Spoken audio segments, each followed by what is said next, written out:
teste de sofá que a gente descobriu, que dava em cima da molecada. Cara, tanta coisa, cara, que a gente descobriu. Tinha cara de pedro isso aí, velho. A gente não sabe a faixa etária, né? Porque era bem diversificado em quem que ele fazia isso. Mas ele gostava de... Daí ele jogou a culpa pro Lavigne. Daí o Lavigne, na entrevista pra mim, falou, não... E ele disse, falou assim, o Renato Aragão pediu a demissão do Dedé e do Mussum. Ele não queria esse lance de quando você estuda um negócio e vai a fundo, tal. Então, e a gente tem, você falou aí de quando você tava fazendo o documentário, que aí você não conseguiu chegar final, porque no Dedé o Renato cortou, o Pelé você conseguiu, e no final você conseguiu falar com o Renato. Não, com o Renato foi o seguinte, começou a sair na mídia isso, ele viu que o documentário, porque eu acho, tá, uma impressão minha, ele que eu digo, eu não sei, quando eu falo ele, eu coloco a mulher dele junto, tá, porque a mulher dele é a assessora dele. Não estavam botando muita fé que a gente ia chegar ia montar um elenco tão fantástico como a gente montou. Foram, acho que 70 pessoas que a gente entrevistou. Bastante coisa. Então você coloca aí de músicos, Caetano Veloso, Ney Matogrosso, Pelé, Angélica, Supla, um monte de cara bacana e importante na trajetória dos Trapalhões, sem contar aquele pessoal que eu te falei. Então a gente entrevistou o gerente do banco, a camareira, o produtor, o dublê, entrevistou muita gente que trouxe revelações incríveis. Então é um elenco muito plural. Eu imagino que eles não estavam acreditando que a gente chegar aonde a gente chegou. Quando saiu na mídia a matéria, acho que foi o primeiro grande susto deles, porque daí começou o UOL, Sônia Abrão, Fofocalizando, né? E aí uma dessas vezes que tava no Fofocalizando, tava saindo uma matéria lá, e o pessoal cria esse sensacionalismo, né? Bomba, não sei o que, Renato Aragão, não sei... O advogado dele me liga. Falou, eu quero todas as entrevistas. Eu falei, não vou te dar. Você vai querer intimidar o pessoal? Falei, a única coisa que eu posso fazer é o seguinte. Eu faço aqui as perguntas, ele me recebe na casa dele e ele dá a versão dele e eu coloco na íntegra no documentário o que ele rebatendo o que estão falando aqui dele. Topa? Não topou. Pô, mas você fez a melhor proposta que poderia ser feita. Certo? É o direito de resposta. Por que ele quer a entrevista com... Pra chegar lá no cara e falar assim, ó, você vai ser processado. Certo? Com certeza. E não. Claro que não. A mulher dele escreve lá, você tá proibido de fazer o documentário dos Trapalhões. Eu falei, você não pode me proibir? Você pode chegar e não querer que o Renato me dê uma entrevista. Mas me proibir que eu faça um documentário do Renato Aragão? Então eles acharam que, tipo, vindo pra cima de mim, eu ia recuar. Só que eu dei 2 passos pra frente. E falei, não, você quer vir, vem. Cara, você não, nesse momento, mas eu vou te falar, é ruim. Não é ruim, cara, não é. O que aconteceu, e sendo muito honesto com vocês, parte da equipe vazou. Entendi. Tu falei, é ruim, dá uma... Né? Entendeu? Mas assim, eu não entendo como isso é uma coisa ruim, porque eu não tô cometendo crime. Não é. Você entendeu? Eu tô fazendo aqui um documentário que eu entrevistei uma pessoa que viajou com os caras, dividiu o camarim com os caras e viu o que aconteceu. Nesse dia lá do restaurante, eu entrevistei um cara que tava no dia da conversa e falou tudo. No dia do Beto Carreiro lá com a galera. Porque tá, que eu te falei assim, tava o Beto Carreiro e os outros 4, certo? Só que tinha mais gente. E eu entrevistei uma pessoa que tava lá com o cara. Foi o dia do pingo nos is, né? Onde cada um falou onde então o cara satisfeito. contou. Então ele contou em detalhes o que um pediu, o que o outro pediu, o que aconteceu. Eu entrevistei o gerente do banco que falou, o cara administrava mal o dinheiro. A camareira. Renato Aragão gosta de se chamar de Didi? Se eu perguntar pro Tony Ramos, ele fala, claro que gosta. Mas o tratamento do Tony Ramos com o Renato Aragão é 1. A camareira falou, não. Não gosta. Senhor Renato. A gente descobriu. O negócio do Zacarias, morreu em 90. O que foi? AIDS. Zacarias era bissexual. Sim. Qual que é o problema? Nenhum. Só que a gente tá falando pela primeira vez agora no documentário. Ele morreu de HIV, cara. Ele era bissexual. Na época o pessoal falou que foi infarto.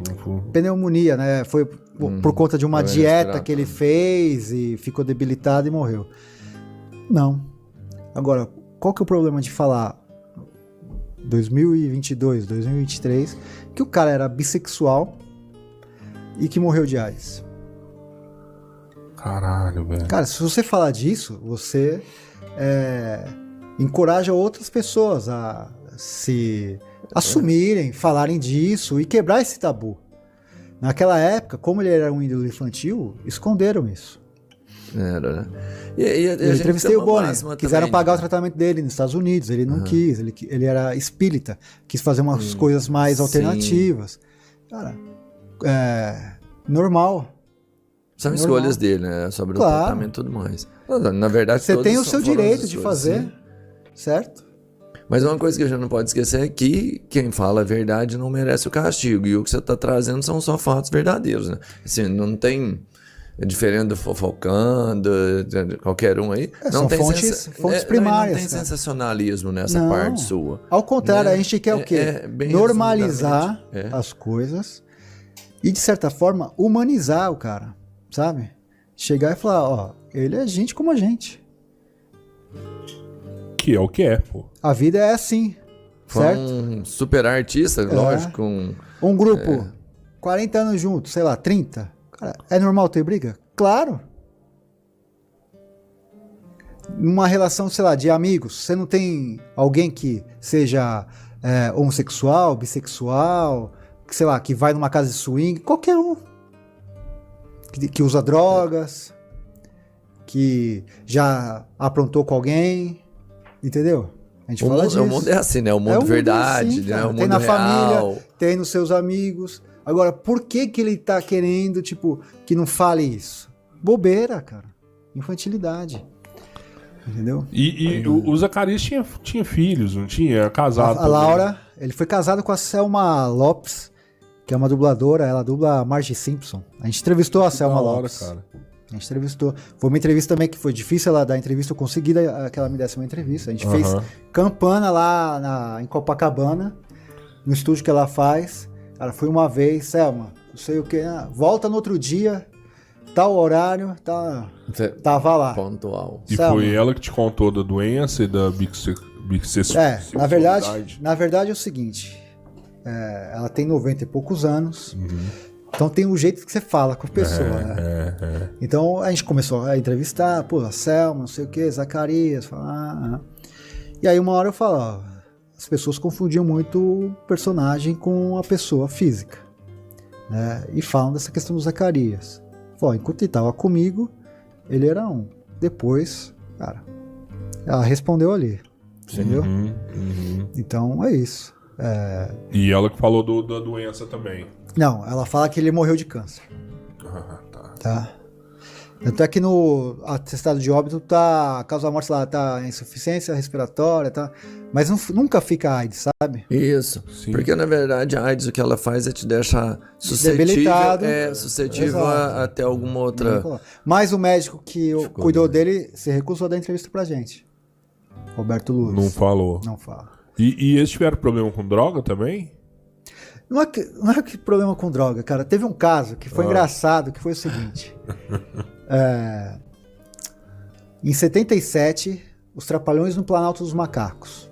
Eu lembro desse filme. Clássico. Eles faziam muita paródia com os filmes, etc e tal. E aí, em Cotia, Grande São Paulo, tem um negócio de balonismo. Né? Então tem a cena do balão, que eles pegam um balão e vão para um outro lugar, tal, não sei o quê. E durante a produção teve um imprevisto, eles tiveram que se hospedar num motel na Raposo Tavares, que, para quem não é de São Paulo, tipo, a Raposo é uma estrada, uma rodovia que te leva para Cotia, né? Que é a façade de São Paulo. E o Renato Aragão se apaixonou por uma pessoa da produção, Virgínia Flores. Normal? Normal. Sim, não. Certo? E aí na produção, tá lá, deu um imprevisto e tal, a gente tem que se hospedar no motel.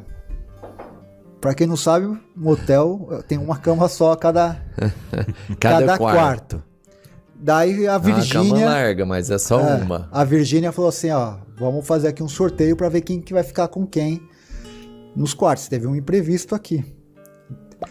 Tirando o diretor, o JB Tanco, que era um senhor, que vai ficar no quarto sozinho, o resto vai ter que, tipo, dividir. Então, sorteou lá, deu, tipo, Dedé e Mussum no quarto. Sei lá, Rodrigo e... Zacarias. O Wagner no outro. E aí, falou, tá bom, mas e o Renato? Daí ela falou, o Renato é comigo. Caraca! Enfim. Aí ficou lá, né? E nesse motel, era um motel que tipo, tinha um quarto aqui e um jardim, assim, sabe? E aquelas luzes de jardim, sabe, embutida? Verde. Uhum. Um cara que tava na produção, ele falou, puta, vou tomar um ar, né? E saiu assim do quarto e foi tipo, tomar um ar. Fazer um rolê. Nisso ele vê o Renato e ela fumando uma... Caraca. Aquela manhã não bateu muito bem no Renato. Ele ficou loucão e achou que aquelas luzes eram vagalumes. Ele começou a catar os vagalumes, assim.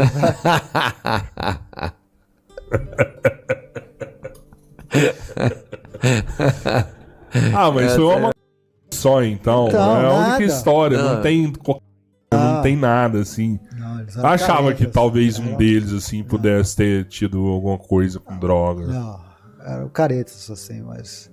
É um caso engraçado. Que humaniza deles. o cara, você entendeu? Sim, muito. Sim. Então, e eu não até vejo... divertido, né? Vai bem do que eles sempre entregaram, que é uma forma de comédia Então eu não diferente. vejo assim, como ele tem muito hater, você vê uma notícia do Renato Aragão Sério, na cara? internet, se você ler os comentários, É hater?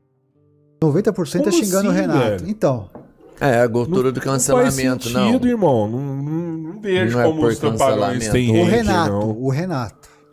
não. Se você vê qualquer notícia do Renato, leia os comentários. Pode ser notícia antiga. Faz essa pesquisa.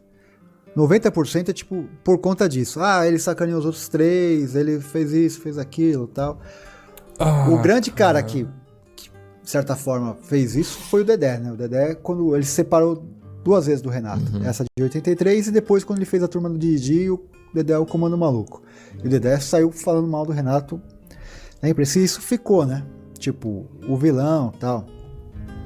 Eu acho que esse documentário, ele daria uma reviravolta na imagem do Renato.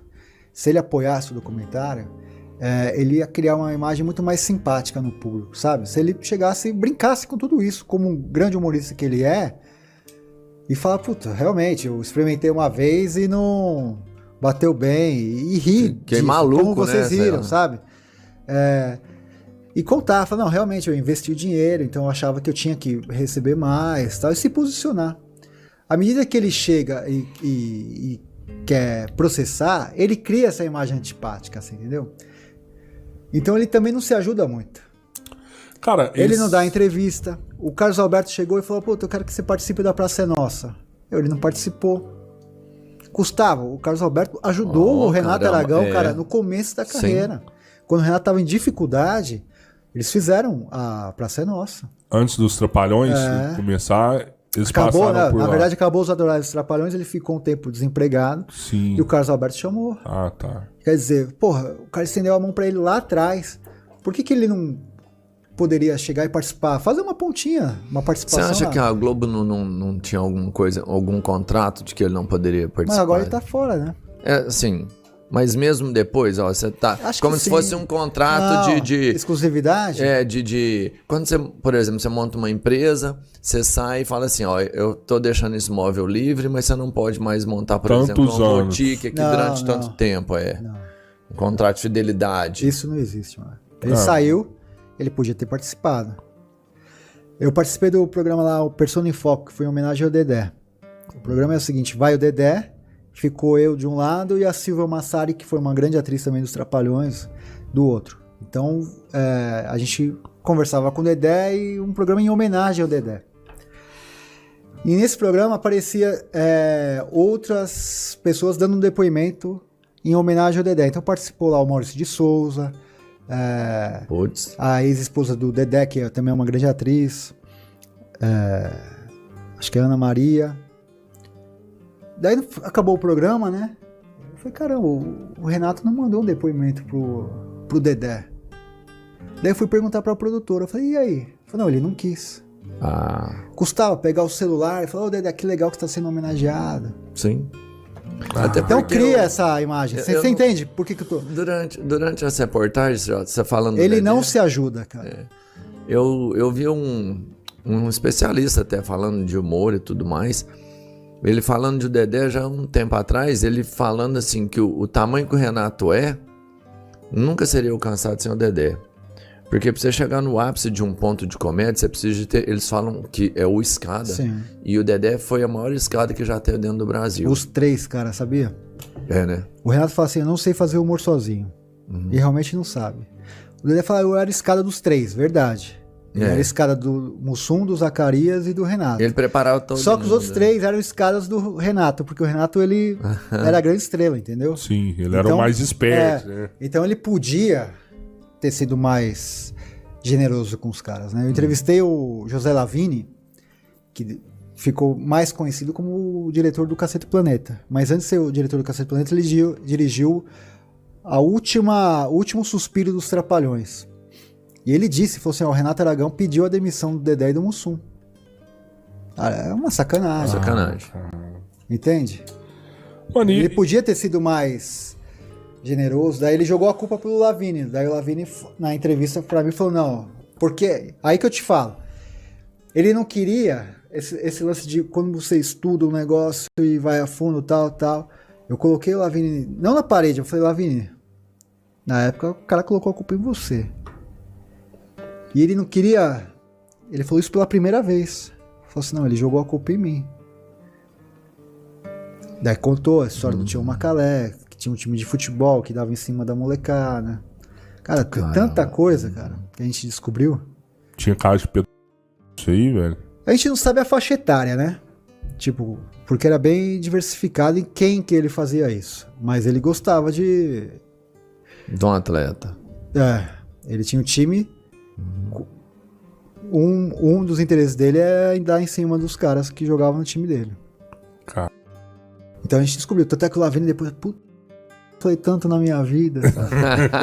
E a gente descobriu muita coisa, cara. Muita coisa. O Baiaco falou muita coisa. O Baiaco foi o primeiro cara que falou do Zacarias, por exemplo. Entendi. Abertamente. Dessa questão de uma série de coisas. E aí depois a gente foi conversando com outros e os caras falavam naturalmente. Foi te dando argumento pra você ir montando. Que falou, pô, teve um dia que o Zacarias passou por mim e me deu uma olhada assim e falou, não, Zacarias, a minha coisa é outra. Entende? Teste de sofá que a gente descobriu. Esse aí o mulherengo era o Didi, no caso. Não, de um diretor dos Trapalhões que se as atrizes não saísse com ele, não participava mais do programa. Então são várias coisas que eu acho que o documentário tem que ter essa pegada. Tem que ter. Claro. O documentário... assim, contar a história. A gente viu. O que estava na tela, todo mundo viu, sempre viu. Isso aí todo mundo conhece. É entender realmente o que foram os Trapalhões de uma forma macro, o que realmente teve durante todos... São 40 anos. Ao mesmo tempo, isso assusta, cara. Assusta não só os artistas, como assusta o mercado, por incrível que pareça, né? Em qual sentido você fala? Cara, tem gente que não quer entrar nessa dividida, né? Mas eu falo, não diminui nada a história dos Trapalhões. Em nada. Exato. Isso não apaga em nada o que eles fizeram como relevância de humor. Principalmente, e tudo mais. eu tô pensando aqui, o trabalho social, né, cara? O Didi fez um trabalho social muito foda no Criança Esperança. Sim, assim, né? Embaixador da Unicef. Embaixador da Unicef.